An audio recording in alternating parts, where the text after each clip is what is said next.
Hello everyone, welcome to my YouTube channel ख्वाबों के पंख। आज इस वीडियो में हम बात करने जा रहे हैं कि महिलाएं पीरियड्स के दौरान कैसे नवरात्रि व्रत में पूजा करें या बीच में पीरियड्स आ जाएं तो कैसे व्रत को पूरा किया जा सकता है। नवरात्रि में जो लोग व्रत करते हैं उन्हें साफ सफाई से जुड़े बहुत से नियमों का पालन करना होता है, लेकिन ऐसे में उन महिलाओं के लिए बड़ी दुविधा जैसी स्थिति उत्पन्न हो जाती है जब वह नवरात्रि के बीच में यदि कोई महिला मासिक धर्म मेंस्ट्रुएशन साइकिल या पीरियड से गुजरती है। ऐसे में ज़्यादातर महिलाएं इस असमंजस में रहती हैं कि अपने व्रत को कैसे पूर्ण करेंगी। इसके लिए शास्त्रों में कुछ खास नियम बताए गए हैं। आमतौर पर नवरात्रि का पाठ या कलश स्थापना करते हैं तो हम 2, 5 या 7 साल के लिए इस व्रत को धारण कर लेते हैं।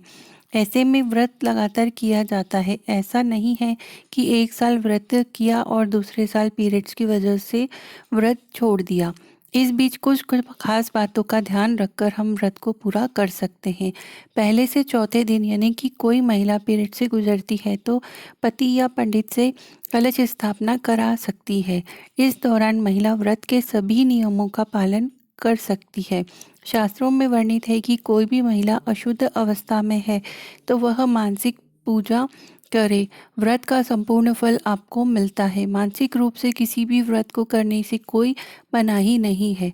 यदि किसी महिला को नवरात्रि के बीच में मासिक धर्म आता है तो 4 दिनों तक पूजा नहीं करना चाहिए। 5वें दिन से महिला पूजा में शामिल हो सकती है। इस दौरान पीरियड से गुजरने वाली महिलाओं को माता को भोग नहीं तैयार करना चाहिए। इस दौरान महिलाओं का पूजा स्थल पर जाना वर्जित होता है।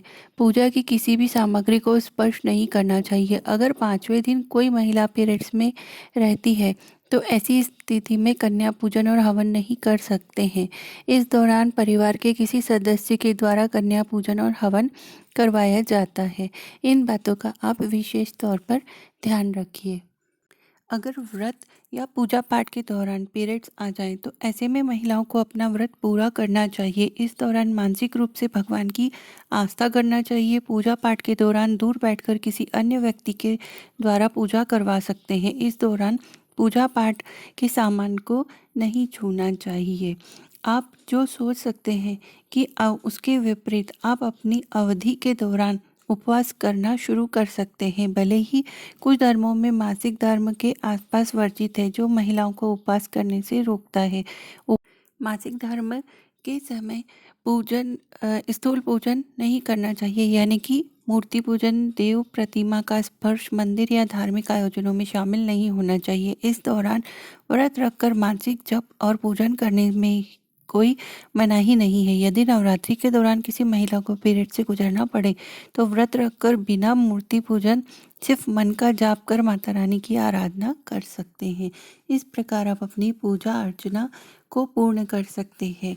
माँ तो बहुत ही भोले भाव से हमारे मन के शब्दों को समझती है। हमें जिसे बोलने की ज़रूरत नहीं होती है। जिस प्रकार से एक छोटे बच्चे की बात माँ बिना कहे ही समझ लेती है, वैसे यह तो जगत जननी है, तो यह तो बिना शब्दों के ही हमारे मन के भाव को ही समझ लेती है माता रानी, और हमारी इच्छाएं सारी पूर्ण कर देती हैं। तो इसी प्रकार आप भी अपनी पूजा को पूर्ण कीजिए। यदि आप मेरे चैनल पर नए हैं तो please like, share and subscribe my channel. साथ में बेल आइकन को भी प्रेस कर लीजिए ताकि आने वाले वीडियोस का नोटिफिकेशन भी आपको मिलता रहे।